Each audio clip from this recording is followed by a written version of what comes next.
오늘은 아간의 불순종이 아이성 전투의 패전 이유입니다 라는 제목으로 말씀을 나누겠습니다. 저희들이 다시 여호수아의 말씀을 다시 좀 보는데요. 우리가 다윗하면 하나님의 마음에 합한 사람, 우리가 다른 말로 한다 그러면 다윗은 하나님 앞에서 성공한 인생을 산 사람, 이렇게 평가할 수 있습니다. 여러분, 그런데 천하의 그런 다윗도 그가 성공하고 난 이후에 그가 굉장히 비참하게 무너져가는 모습들을 보게 돼요. 그럼 참 재밌는 이야기가 다윗 가운데 있는데요. 다윗이 사울 왕을 피해서 도망을 갑니다.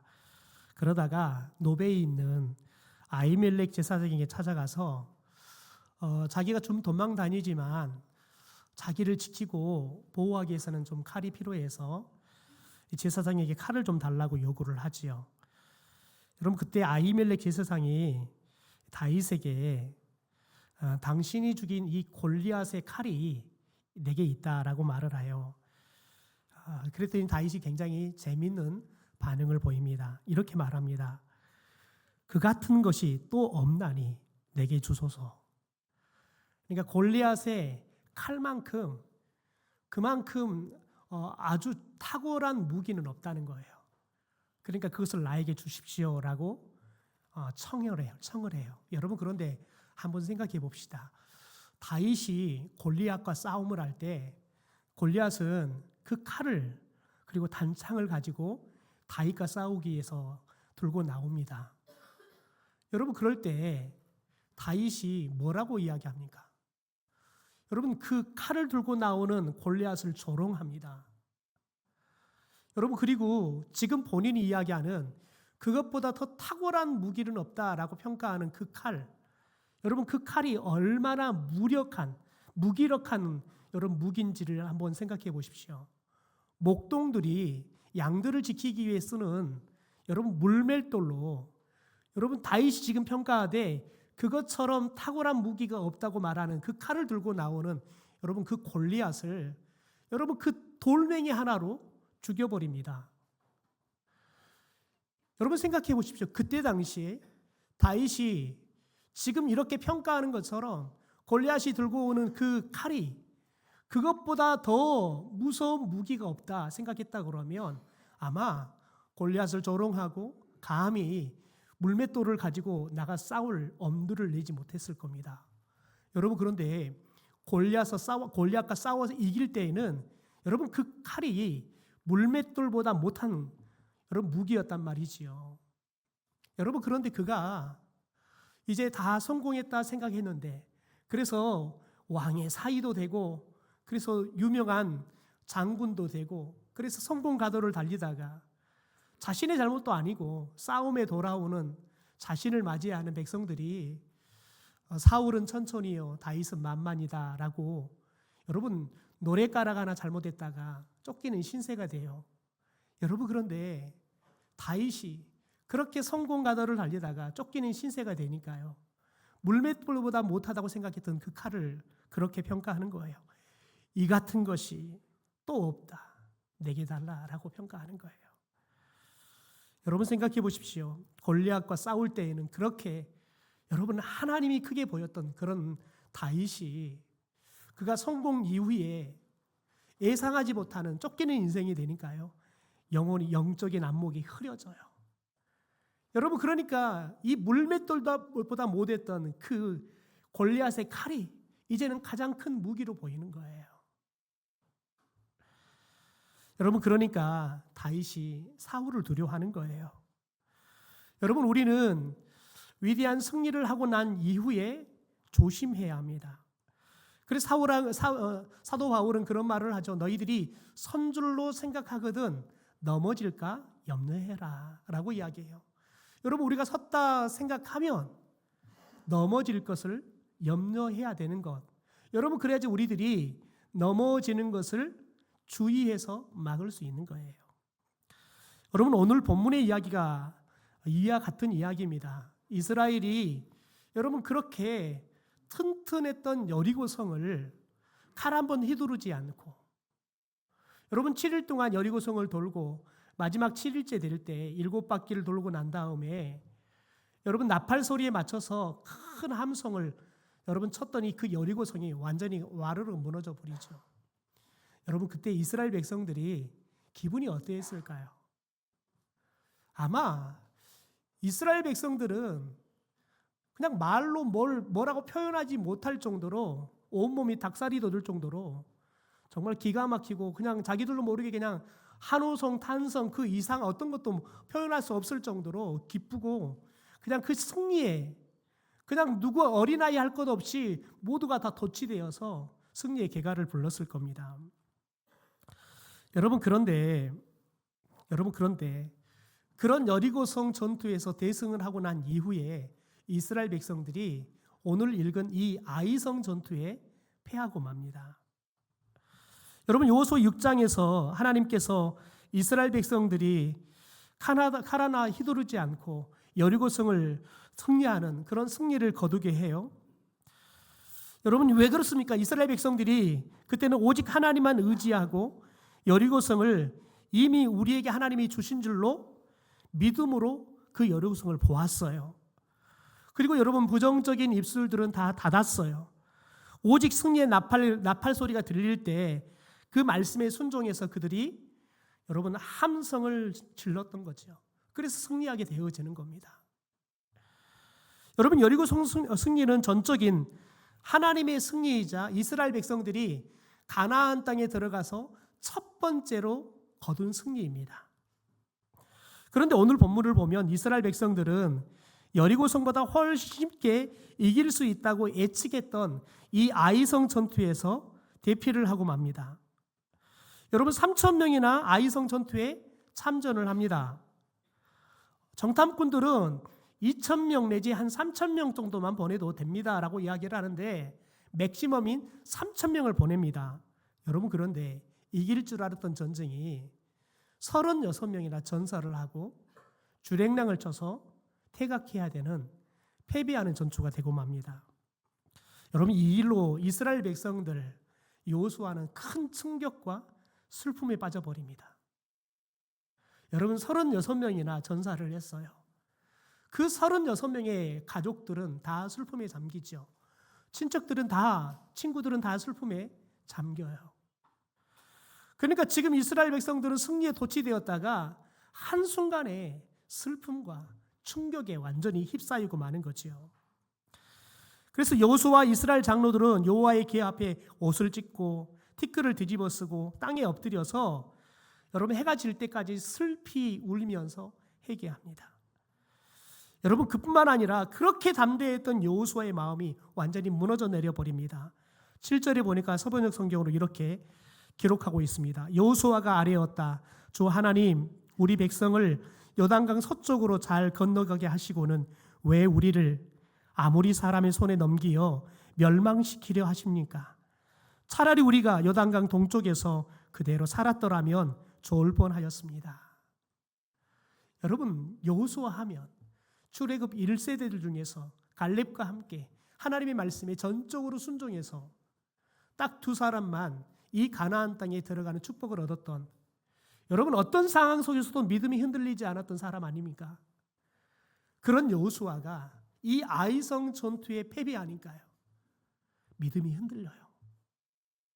하나님의 뜻이 이게 맞는지, 아니 차라리 우리를 요단강을 건너지 말게 하시고 요단강 동편에서 우리를 살게 했으면 우리가 얼마나 편했겠습니까? 오히려 그 하나님의 뜻에 대해서 반감을 갖고 하나님께 고백하고 있는 이 여호수아를 보게 되어집니다. 여러분 생각해 보십시오. 특별히 여호수아가 얼마나 충격을 받았으면 그의 인생에 있어서 어떤 때보다 그의 믿음이 가장 여러분 깊은 믿음이에요. 더군다나 여러분 하나님이 그를 지도자로 세우시고 계속해서 여러분 기적을 주시고 승리를 주셨단 말이죠. 그러니까 지도자로서의 자신감도 여러분 어떻게 보면 그가 가장 뜨거웠을 때예요. 그런데 여러분 찾아오는 그 패배 앞에 여호수아가 그냥 완전히 무너지고 말아요. 여러분, 그래서 여호수아 9절에 보면 가나안 사람들이 우리가 아이성의 전투에 패한 소식을 들으면 우리를 애워싸고 이 가나안 사람들이 이 땅에서 우리의 이름을 없애버릴 거라고 이제는 염려를 해요. 두려워한다고요. 그 정도로 여러분, 이제는 두려울 게 없고 무서울 게 없었던 이들이 이제는 아이성 사람들이 두려운 거예요. 여러분, 2,000명, 3,000명이면 이길 수 있다고 생각했던 그 아이성 사람들을 60만이 넘는 군대를 가진 이스라엘 백성들이 지금 두려워하고 있다고요. 생각해 보십시오. 객관적으로 보면 이스라엘은 군사만 여러분 20대들, 20세 이상에서 60대 이하의 여러분 군대에 참여자 군사에 들어가서 전쟁에 참전할 수 있는 사람 60만이에요. 여러분, 그런데 2,000명, 3,000명이 가서 싸워도 이길 수 있다고 생각하는 이 아이성 사람들, 여러분, 이 아이성 사람들과의 전투가 패하고 나니까요, 이들이 두렵다고요. 60만이 두려워해요. 2,000명, 3,000명으로도 이길 수 있다고 생각하는 그 사람들이 이제는 두렵다고요. 여러분, 믿음이라는 게 그렇습니다. 저와 여러분이 아무리 좋은 믿음을 가져도 우리가 예측하지 못하는 어떤 패배나 어려움을 겪게 되면 여러분, 저와 여러분의 믿음이 마치 추풍 낙엽처럼 아무런 힘없이 떨어지고 마는 게 우리의 믿음이에요. 왜냐하면 믿음은 우리들이 갖는 게 아니에요. 우리의 경험과 우리의 지식과 더 나아가서는 여러분, 우리의 마음이 어떠하느냐, 그것이 우리의 믿음을 갖게 하는 게 아니에요. 믿음은 하나님이 주시는 거기 때문에 그렇습니다. 여러분 보십시오. 여호수아도 결국은 연약한 한 사람에 지나지 않았어요. 저는 이 말씀을 준비하면서 여호수아의 이 마음이 충분히 공감이 됩니다. 왜냐하면 목회하다 보면 때로는 영적인 무력감이 들기도 하고요. 때로는 아무도 그렇게 말하지 않는데 영적인 패배감에 사로잡히기도 합니다. 그래서 도무지 이것을 어떻게 해야 될지 때로는 암담하기도 하지요. 늘 목사들은 그럴 때가 되면 기도해야 돼, 기도만이 답이야 라고 생각하고 기도하지만 기도해도 그 문제가 해결될 기미도 보이지 않아요. 여러분, 그러면 자연스럽게 차라리 내가 하지 말걸, 차라리 어떨 때는 내가 목회를 하지 말걸, 여러분 차라리 이런 생각이 든단 말이지요. 여러분 어떻습니까? 교회 직분을 맡아서 교회 일을 열심히 하는데 여러분, 내 마음 속상하는 일 하나 생기면 그렇게 열심을 내었던 내 그 열심이 아무런 힘을 발휘하지 못하는 열심이 되고 마는 걸 봐요.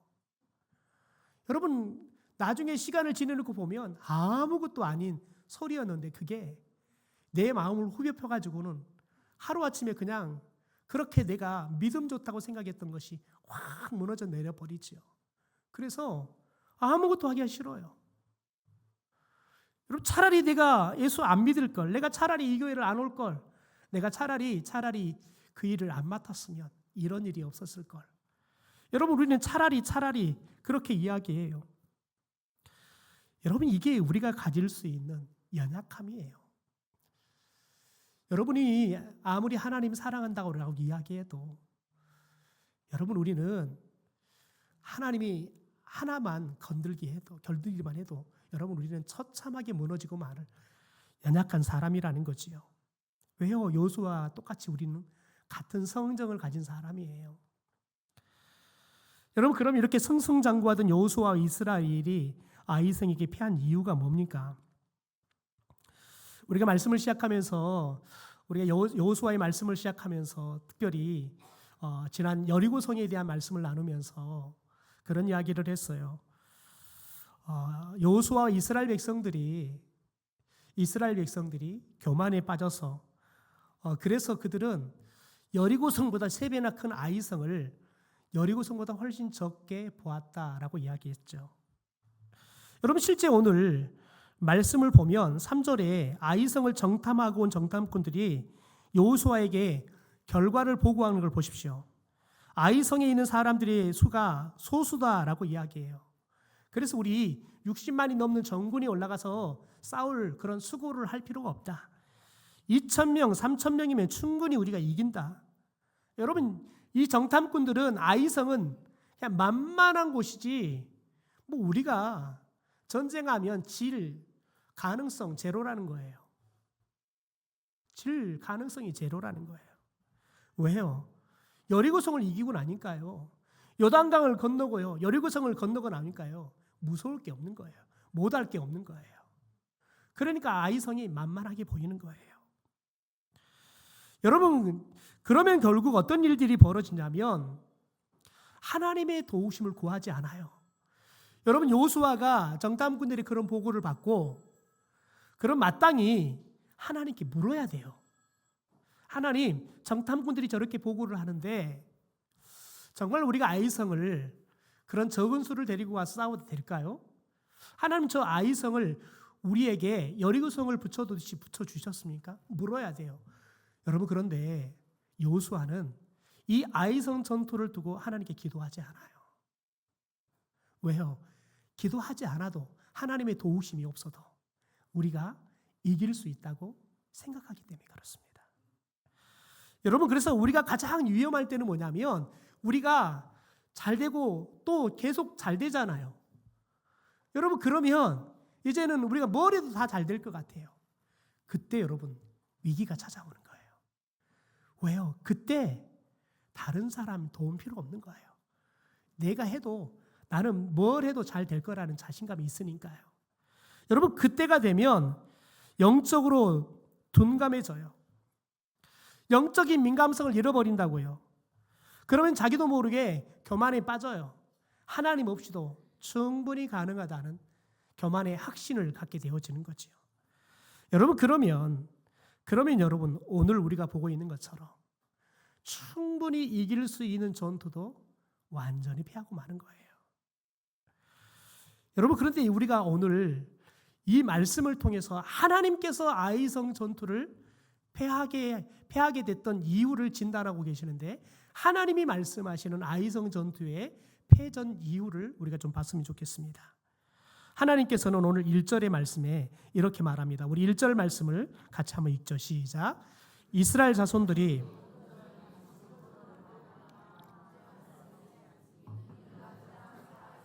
증손 삽디의 손자 갈미의 아들 아간이 온전히 바친 물건을 가졌습니다. 여호와께서 이스라엘 자손들에게 진노하시니라. 여러분, 여기서 지금 무엇을 말하냐면 여리고성 전투를 승리하고 나면 너희들이 전리품을 얻게 될 건데 그 전리품은 다 불을 태워서 하나님 앞에 바쳐라라고 이야기를 해요. 여러분, 그런데 아간이 그 말씀에 불순종을 했다는 거예요. 여러분, 오늘 1절에 보면 이 아간을 유다와 다말세에 태어났던 쌍둥이 세라의 후손으로 유다의 직계 후손이다라고 소개를 해요. 그러니까 이스라엘의 특별히 이스라엘 공동체의 엘리트 집안의 출신이란 말이에요. 여러분, 아간의 이름의 뜻이 괴롭히는 자, 고통을 주는 사람 이런 뜻을 갖고 있습니다. 여러분, 사람은 참 이름이 중요한 것 같아요. 이름값을 해버렸어요. 이스라엘 백성들을 괴롭게 해요.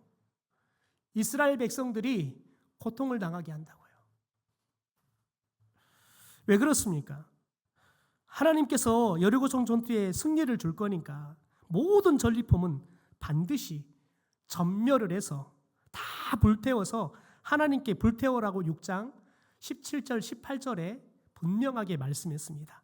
또 여호수아는 그것을 모든 백성들에게, 모든 참전하는 군인들에게 이야기를 했습니다. 여러분, 하나님께서 왜 이 여리고성의 전리품을 모두 바쳐라고 말할까요? 왜냐하면 이 여리고성은 전투는 이스라엘 백성들이 가나안 땅에 들어가서 첫 번째로 거둔 승리이기 때문에 그렇습니다. 첫 번째로 얻은 열매이기 때문에 그러는 거예요. 왜요? 여러분, 첫 열매는 하나님의 것이에요. 하나님께 드려야 되는 거라고요. 여러분, 그래서 나중에 8장을 보면 다시 아이성 이 전투를 하게 되어지는데 다시 전투에서는 완전히 대승을 거두게 됩니다. 여러분, 그런데 이 아이성 전투에서 거둔 전리품들은 하나님이 이스라엘 백성들에게 다 주십니다. 왜냐하면 첫 번째 열매가 아니기 때문에 그렇습니다. 그러나 여러분, 여리고성은 하나님께서 주신 첫 번째 열매예요. 그러니까 하나님의 것이에요. 그러니까 하나님 앞에 전부 다 불을 태워 올려드려야 했던 거지요. 여러분, 그런데 아간은 이 여리고성 전투에 승리를 하고 난 다음에 21절에 보니까 일부 전리품을 탈취하게 되어집니다. 그가 취한 전리품을 보니까 몇 개 되지도 않습니다. 시날에서 만든 아름다운 외투, 은 200세겔, 금덩이 50세겔 되는 하나. 여러분, 이게 그가 탈취한 물품이었습니다.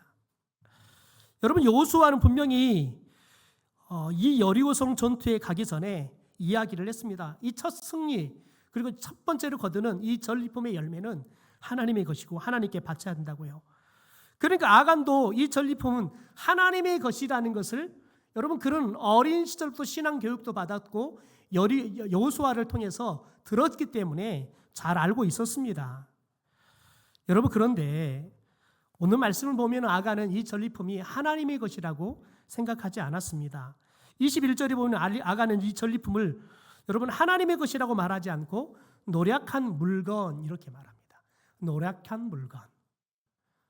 그러니까 그는 이게 하나님의 것이 아니라 우리가 이 여리고성에서 노략한 물건이다라고 생각했다는 거지요. 여러분, 분명히 이것은 하나님의 전리품이라고 그랬답니다. 하나님의 것이라고 말했는데 그는 하나님의 것을 다시 자신의 것으로 재분류를 해버린 거예요. 여러분, 그러니까 하나님은 11절에 보면 이것을 도둑질했다라고 이야기해요. 여러분, 하나님의 것에는 절대 손을 대면 안 돼요. 하나님께 바쳐진 것을 절대적으로 사적으로 취해서는 안 됩니다. 여러분, 그러면 무엇이 하나님의 것일까요? 여러분, 성경에 보면 하나님이 두 가지를 특별히 이야기를 합니다.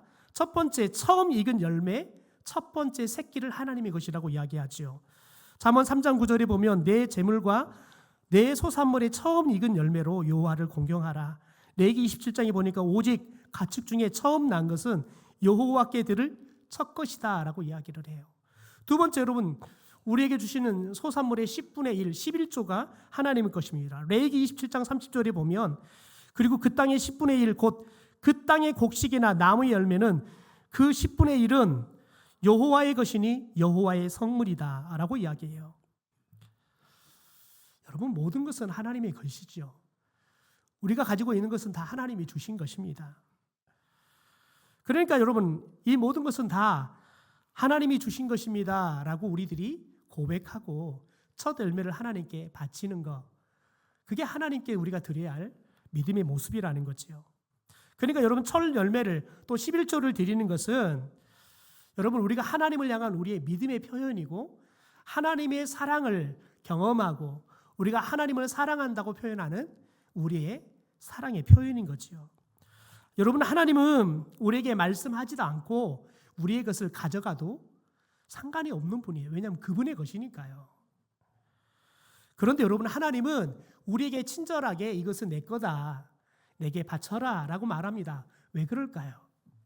왜냐하면 하나님은 하나님의 백성들이 하나님의 것은 구별해서 하나님께 드리는 그 모습을 보고 싶은 거예요.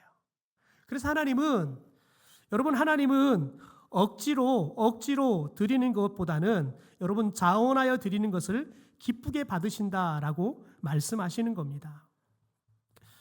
여러분, 하나님이 아브라함에게 100살에 첫 번째 아들 이삭을 주잖아요. 여러분, 이삭은 어떻게 보면 그에게 전부였습니다. 그런데 하나님이 아브라함에게 이삭을 자신에게 바쳐라 라고 이야기해요. 그런데 여러분, 이삭이 하나님께 그 아들을 주저함 없이 그 다음날 이른 새벽에 바로 밭으로 출발합니다. 왜 그럴까요? 이삭은 하나님의 것으로, 하나님으로부터 온 하나님의 것이라는 믿음이 있었기 때문에 그렇습니다. 여러분, 욥을 봐볼까요? 욥은 하나님께서 인정한 믿음의 사람입니다. 하나님께서 욥의 믿음을 온전하다라고 인정을 하세요. 그런데 그런 욥이 여러분, 집도 잃어버리고 재산도 잃어버리고 자식도 잃어버리고 다 잃어버렸어요.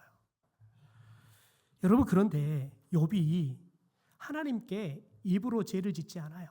원망하지도 않아요. 왜 그럴까요? 욥에게는 자신은 태어날 때 아무것도 없이 알몸으로 왔다는 걸 알아요. 그리고 자신에게 지금 있는 것들, 이것들은 다 주신 이가 하나님이라는 걸 알아요. 그리고 잃어버렸던 것들, 그것들은 다 하나님께서 거두어갔다고 그는 믿어요. 여러분, 그러니까 다 하나님의 것을 하나님이 가져갔다고 믿으니까 잃어버렸는데 그게 아픔이 되지 않는 거예요. 그게 불평과 불만이 되지 않는 거예요.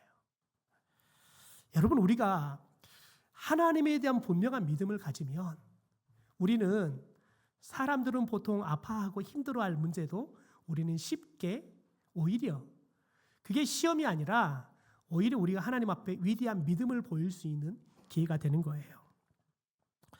여러분, 하나님께서 우리에게 주시는 것, 이것은 내게 아니라 하나님의 것을 하나님이 내게 맡겨주셨다라는 믿음을 저와 여러분이 가질 수 있게 되기를 주님의 이름으로 축원합니다. 어느 날 한 할아버지가 세무사를 찾아오셨답니다. 이 할아버지는 최근에 한 상을 받았는데 그 상과 함께 상급을 받으셨대요. 상금을 받았는데 이 할아버지가 공짜로 생긴 돈이니까 세금을 먼저 내고 쓰고 싶다고 세무사에게 내가 세금을 좀 낼 수 있도록 얼마의 세금을 내야 되는지 좀 계산을 해달라고 세무사를 찾아온 거예요. 여러분, 그런데 이 세무사가 보니까 뭐 할아버지가 나이가 있어서 직업이 있는 것도 아니고, 그래서 보통의 사람들에게 상담을 해주듯이 할아버지, 이건 할아버지 직업도 있는 것도 아니니까 이것은 그냥 세금 내지 말고 할아버지께서 잘 쓰시면 됩니다. 뭐 이런 거 세금 안 내도 크게 문제가 안 됩니다. 그렇게 말씀을 해주셨다는 거예요. 여러분, 그런데 이 할아버지가 이 세무사의 이야기를 듣더니 이렇게 말하더라는 거예요. 아니, 그럴 수는 없지요. 내가 지금까지 한평생 얼마나 많은 혜택을 국가로부터 받고 살았는데요. 세금을 먼저 당연히 내야지요. 내가 이제 이 나라를 위해 도움을 줄 수 있는 게 아무것도 없는 몸이 됐는데 아마 이게 내가 나라를 위해서 드릴 수 있는 마지막 세금이 될 것 같은데 드려야지요. 여러분, 그래서 이 세무사는 이 할아버지의 이 설명을 듣고 얼마를 세금을 내어주면 될 건가 계산을 했는데 자기가 가지고 있는 실력을 총동원해서 가장 적은 세금을 낼 수 있는 것들을 계산을 해서 금액을 알려드렸어요. 그랬더니 할아버지 말, 아니 이것밖에 안 됩니까? 이렇게 적게 내면 내나만 하지요. 아니 좀 더 많이 내는 방법은 없습니까? 이렇게 묻더라는 거죠. 참 황당하지요. 세무사로 활동하면서 이런 사람을 처음 만난 거예요. 이 할아버지가 이 진심인 거예요. 그래서 세무사가 이번에는 가장 많이 낼 수 있는 계산법으로 계산을 해가지고 계산을 해서 알려줬대. 그랬더니 아이고 이 정도는 내야 되지 않겠어. 이 정도면 됐어. 그러면서 세금을 내겠다고 하더라는 거예요. 여러분, 이 할아버지가 누군지 아십니까? 2002년도에 돌아가셨던 마라톤 선수 송기정홍입니다. 여러분, 1936년에 우리나라가 일본의 나라를 잃어버리고 일본 선수로 베를린 올림픽에 출전해서 금메달을 따잖아요. 여러분, 저 사진을 보십시오.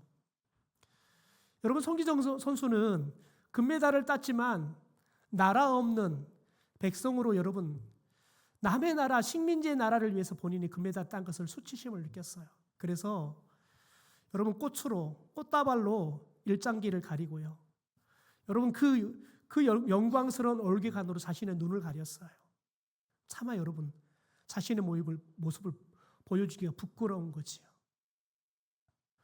여러분, 송기정 선수는 나라라는 게 얼마나 소중한 건지, 나라가 나에게 얼마나 소중한 곳인지를 누구보다 뼈저리게 안 거예요. 나라의 소중함, 나라 사랑에 대해서 그 누구보다 뜨거운 가슴을 가진 사람이에요. 여러분, 그러니 생각해 보십시오. 내가 사랑하는 이 나라, 이 조국을 위해서 내가 이 나라를 통해서 내가 얻은 것, 그것을 나라에게 돌려주는 건 아까운 게 아니라 너무 당연하고요. 내가 들을 수 있다면 더 많은 것을 드리고 싶은 거예요. 그게 바로 오늘 송기정홍이 우리에게 보여주는 모습 아니겠습니까? 여러분 그렇습니다. 첫 열매 11절을 하나님께 드리는 것은 그런 거예요. 여러분, 저와 여러분이 하나님의 은혜가 아니면, 하나님이 우리에게 축복을 주지 않았으면 저와 여러분이 이렇게 누리고 살 수는 없는 거예요. 그런데 하나님이 우리에게 축복을 주신 거예요.